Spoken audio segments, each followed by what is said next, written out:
ಬೆಳಗ್ಗೆ ಬೀದರ್ ಬೆಳಿಗ್ಗೆ press conference ಕೂಡ ಇತ್ತು. ಅಂದ್ರು ಚಿಟ್ಗುಪ್ಪಲ್ ಒಂದು ಕಾರ್ಯಕ್ರಮ ಆಯ್ತು. ಆ ಕಾರ್ಯಕ್ರಮ ಮುಗಿಸ್ಕೊಂಡು ಇಲ್ಲಿ ಬಂದೆ. ರಾಶಿಕಾ ಪಾಟೀಲ್ ಭೇಟಿ ಮಾಡಕ್ ಬಂದೆ. ಇಲ್ಲಿಂದ ಬಾಲ್ಕಿ ಹೋಗ್ತಾ ಇದೀನಿ. ಭೀಮಣ್ಣ ಖಂಡ್ರೆ ಮನೆಗೆ ಹೋಗ್ಬಿಟ್ಟು ವಿಚಾರ ಮಾಡ್ಕೊಂಡು ಅಲ್ಲಿಂದ ಬಸಕಲ್ಲಲ್ಲಿ ಒಂದು ಸಭೆ ಇದೆ, ಮುಗಿಸ್ಕೊಂಡು ಸಾಯಂಕಾಲ ವಾಪಸ್ ಬೀದರ್ ಹೋಗ್ಬಿಟ್ಟು ನಾಳೆ ಬೆಂಗಳೂರು ಹೋಗ್ತೀನಿ.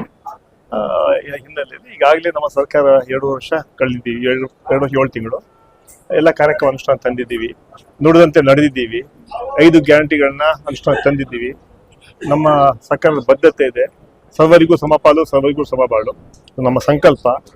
ರಾಜ್ಯವನ್ನ ಸರ್ವ ಜನಾಂಗದ ಶಾಂತಿ ಹಚ್ಚುವ ಹಿನ್ನೆಲೆಯಲ್ಲಿ ನಾವು ಕೆಲಸ ಮಾಡ್ತಾ ಇದ್ದೀವಿ. ಇವತ್ತು ಬಿಜೆಪಿಯವರು ಮಹಾತ್ಮ ಗಾಂಧಿ ಹೆಸರನ್ನ ತೆಗೆಯಕ್ಕೆ ದೊಡ್ಡ ಹುನ್ನಾರ ನಡೆಸ್ತಾ ಇದ್ದಾರೆ. ಪಂಡಿತ್ ಜವಾಹರ್ಲಾಲ್ ಹೆಸರು ತೆಗೆದ್ರು ಕಾರ್ಯಕ್ರಮದಲ್ಲಿ, ಇಂದಿರಾ ಗಾಂಧಿ ಹೆಸರು ತೆಗೆದ್ರು, ರಾಜೀವ್ ಗಾಂಧಿ ಹೆಸರು ತೆಗೆದ್ರು, ಕೊನೆಗೆ ಮಹಾತ್ಮ ಗಾಂಧಿ ಹೆಸರು ತೆಗೆಯಕ್ಕೆ ಹೊರಟ್ಬಿಟ್ಟಿದ್ದಾರೆ. ಅದೊಂದು ದೊಡ್ಡ ಷಡ್ಯಂತ್ರ. ಯಾಕಂದ್ರೆ ನರೇಗಾ 20 ವರ್ಷದಿಂದ ಇದು 12 ವರ್ಷ ಇವ್ರಿಗೆ ನರೇಂದ್ರ ಮೋದಿ ಗೊತ್ತಿರ್ಲಿಲ್ವಾ ಅದು ಸಮಸ್ಯೆ ಇದೆ ಅಂತ. 12 ವರ್ಷವೂ ಏನು ಮಾತಾಡಲಿಲ್ಲ. ಈಗ ಬಂದು ಇದ್ದಕ್ಕಿದ್ದಂಗೆ ಬದಲಾವಣೆ ಮಾಡಿ ಇವತ್ತು ಆ ಕಾರ್ಯಕ್ರಮ ಸಂಪೂರ್ಣವಾಗಿ ನಾಶ ಮಾಡಕ್ ಹೊರಟಿದ್ದಾರೆ. ಅದ್ರ ವಿರುದ್ಧ ದೊಡ್ಡ ಆಂದೋಲನ ಮಾಡ್ತಾ ಇದ್ದೀವಿ. ಈಗಾಗಲೇ 10 ತಾರೀಕು ಶುರು ಮಾಡಿದ್ದೀವಿ, 25ವರೆಗೂ ಇಡೀ ಎಲ್ಲ ಗ್ರಾಮಗಳಲ್ಲಿ, ಇಡೀ ರಾಜ್ಯದಂತ ದೊಡ್ಡ ಆಂದೋಲನ ಮಾಡಿ ಇಡೀ ದೇಶದಲ್ಲಿ ರಾಹುಲ್ ಗಾಂಧಿ ನಾಯಕತ್ವದಲ್ಲಿ, ಖರ್ಗೆ ಸಾಹೇಬ್ ನಾಯಕತ್ವದಲ್ಲಿ ನಾವು ಹೋರಾಟ ಮಾಡ್ತಾ ಇದ್ದೀವಿ. ಕರ್ನಾಟಕದಲ್ಲಿ ಕೂಡ ಎಲ್ಲ ಜಿಲ್ಲೆಗಳಲ್ಲಿ, ತಾಲೂಕುಗಳಲ್ಲಿ, ಬ್ಲಾಕ್ಗಳಲ್ಲಿ, ಪಂಚಾಯತಿಗಳಲ್ಲಿ, ಗ್ರಾಮಗಳಲ್ಲಿ ಹೋರಾಟ ಮಾಡಿ ಆ ಕಾಯ್ದೆನ ವಾಪಸ್ ತಗೊಂಡು ಹಳೆ ಕಾಯ್ದೆಯನ್ನು ಇಡಬೇಕಂತ ಹಿನ್ನೆಲೆಯಲ್ಲಿ ನಾವು ಹೋರಾಟ ಮಾಡ್ತೀವಿ. ಅದೇ ರೀತಿ ಬಿಜೆಪಿಯವ್ರನ್ನ ಬೆತ್ತಲೆ ಮಾಡುವಂತ ಕೆಲಸ ಮುಂದಿನ ದಿನಗಳಲ್ಲಿ ನಾವು ಮಾಡ್ತೀವಿ. ಈಗ ಲೋಕಲ್ ಲೆವೆಲ್ ಎಲ್ಲ ಮಾಡಿದ್ದಾರೆ, ಡಿಸ್ಟ್ರಿಕ್ಟ್ ಲೆವೆಲ್ ಕಮಿಟೀಸ್, ಕಾನ್ಸ್ಟಿಟ್ಯೂನ್ಸಿ, ರಾಜ್ಯ ಮಟ್ಟದ ಡೈರೆಕ್ಟ್ಸ್ ಮಾಡ್ಬೇಕಾಯ್ತು. ಪಟ್ಟಿ ಸನ್ಮಾನ್ಯ ಮುಖ್ಯಮಂತ್ರಿ ಇದೆ, AICC ಅವ್ರ ಇದೆ. ಅದನ್ನ ಆದಷ್ಟು ಬೇಗ ಕ್ಲಿಯರ್ ಮಾಡ್ತೀನಿ. ಈಗಾಗಲೇ ಮೊನ್ನೆ ಕೂಡ ಹೇಳಿದ್ದಾರೆ. ಬಹುಶಃ ಆದಷ್ಟು ಬೇಗ ಆಗುವಂತ ವಿಶ್ವಾಸ ಇದೆ. ಬೆಳಿಗ್ಗೆ ಪ್ರೆಸ್ ಕಾನ್ಫರೆನ್ಸ್ ಕೇಳಿದ್ರು, ನಾನು ವಿದೇಶ ಪ್ರವಾಸದಲ್ಲಿ ಅದಕ್ಕೆ ಸಂಪೂರ್ಣ ಮಾಹಿತಿ ಅದು ಇರ್ಲಿಲ್ಲ, ಅದಕ್ಕೆ ಅಲ್ಲೂ ಕೂಡ ಹೇಳ್ದೆ, ಮಾಹಿತಿ ಇಲ್ಲ, ಮಾಹಿತಿ ಹೇಳ್ತೀನಿ. ಆದ್ರೆ ಇಂತಹ ಕೆಲವು ಗೂಂಡಾ ವರ್ತನೆಯನ್ನ ನಾವು ಸಹಿಸಕ್ ಆಗಲ್ಲ. ಅದಕ್ಕೆ ತಕ್ಕ ಉತ್ತರ ನಾವು ಕೊಡ್ತೀವಿ. ವಿಧಾನಸಭಾ ಪರಿಷತ್ತಲ್ಲಿ ಸಭೆಯಲ್ಲಿ ಅದ್ರ ಬಗ್ಗೆ ಚರ್ಚೆ ಮಾಡಿದ್ರೆ ಅದಕ್ಕೆ ತಕ್ಕ ಉತ್ತರ ನಾವು ಕೊಡ್ತೀವಿ. ಈಗಾಗಲೇ ಏಪ್ರಿಲ್ ಮೇ ತಿಂಗಳಲ್ಲಿ ಚುನಾವಣೆ ಕೂಡ ನಾವು ತಯಾರಾಗ್ತಾ ಇದ್ದೀವಿ.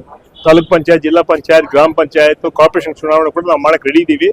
ನಮ್ಗೆ ನಮ್ಮ ಗ್ಯಾರಂಟಿಗಳೇ ಚುನಾವಣೆ ಗೆಲ್ಲಕ್ಕೆ ಶ್ರೀರಕ್ಷೆ ಆಗಿದೆ. ಸನ್ಮಾನ್ಯ ಸಿದ್ದರಾಮಯ್ಯ ನಾಯಕತ್ವದಲ್ಲಿ, ಸನ್ಮಾನ್ಯ DK ಶಿವಕುಮಾರ್ ನಾಯಕತ್ವದಲ್ಲಿ ನಮ್ಮ ಪಕ್ಷ ಸಂಘಟನೆ, ಸರ್ಕಾರ ಎರಡೂ ಕೂಡ ಬಲಿಷ್ಠವಾಗಿದೆ. ಈ 3 ಎಲೆಕ್ಷನ್ ನಾವು ಗೆಲ್ತೀವಿ ಅಂತ ವಿಶ್ವಾಸ ಇದೆ. ಜನ ಕಾಂಗ್ರೆಸ್ ಪಕ್ಷಕ್ಕೆ ಆಶೀರ್ವಾದ ಮಾಡ್ತಾ ಇದ್ದಾರೆ. ಜನರಿಗೆ ಕಾಂಗ್ರೆಸ್ ಪಕ್ಷದಲ್ಲಿ ನಂಬಿಕೆ ಇದೆ, ವಿಶ್ವಾಸ ಇದೆ. ರಾಹುಲ್ ಗಾಂಧಿಯ ನಾಯಕತ್ವದಲ್ಲಿ, ಖರ್ಗೆ ಸಾಹೇಬ್ ನಾಯಕತ್ವದಲ್ಲಿ ಜನ ಇವತ್ತು ಕರ್ನಾಟಕದಲ್ಲಿ ವಿಶ್ವಾಸ ಇಟ್ಟು ಅದಕ್ಕೆ ನಮ್ಗೆ 140 ಸೀಟ್ ಕೊಟ್ಟಿರೋದು. ನಾವು ಗೆದ್ದಿದ್ದೀವಿ ಅಂತ ಬೀಗಲ್ಲ. ಅದೇ ನಮ್ಮ ಹೋರಾಟ ನಿರಂತರವಾಗಿ ಸಮಾಜದ ಎಲ್ಲ ವರ್ಗದ ಜನರ ಹಿತವನ್ನು ಕಾಪಾಡುವುದೇ ಕಾಂಗ್ರೆಸ್ ಪಕ್ಷ ನೀತಿ ಸಿದ್ಧಾಂತ. ಆ ಕೆಲಸ ನಾವು ಮಾಡ್ತಾ ಇದ್ದೀವಿ. 2022 ಕೂಡ ನಾವು ಮತ್ತೆ ನಾವೇ ಅಧಿಕಾರಕ್ಕೆ ಬರ್ತೀವಿ. ಪರ್ಮನೆಂಟ್ ಆಗಿ ಬಿಜೆಪಿ ಮನೆಯಲ್ಲಿ ಕೂರಿಸ್ತೀವಿ. ಖರೀದಿಸುವ ಪ್ಲಾನ್ ಇದ್ದೀರಾ?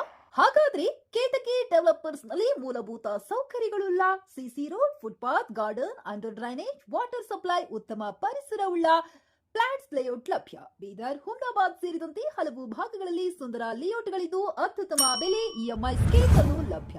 ಹಾಗಿದ್ರೆ ತಡೆಯಾಕೆ, ಹಿಂದೆ ಸಂಪರ್ಕಿಸಿ 7676474747 MD ಸಂಗಮೇಶ್ ಚಿದ್ರಿ, ಹುಮ್ನಾಬಾದ್. ಗ್ರಾಹಕರ ಸ್ಯಾಟಿಸ್ಫ್ಯಾಕ್ಷನ್ ನಲ್ಲಿ ನಂಬರ್ 1 ತೃಪ್ತಿಕರ ದೈಹಿಕವಾದ ಹುಮ್ನಾಬಾದ್ನ SV TVS ಶೋರೂಮ್ ನಿಮಗಾಗಿ ತರುತ್ತಿದೆ ಹೊಸ ಮಾಡೆಲ್ಗಳ ಹೊಸ ಬೈಕ್ಗಳು. ಇಲ್ಲಿ TVS ನ ಸ್ಪೇರ್ ಪಾರ್ಟ್ಸ್ ಹಾಗೂ ಸರ್ವಿಸ್ ಕೂಡ ಲಭ್ಯ. ಹಾಗಿದ್ರೆ ತಡೆಯಾಕೆ, ಹಿಂದೆ ಭೇಟಿ ನೀಡಿ. ನಾಗಲಕ್ಷ್ಮಿ ದಾಬಾ ಹತ್ತಿರ, ಗುಲ್ಬರ್ಗಾ ರೋಡ್, ಹುಮ್ನಾಬಾದ್. ಹೆಚ್ಚಿನ ಮಾಹಿತಿಗಾಗಿ ಸಂಪರ್ಕಿಸಿ 8494951009.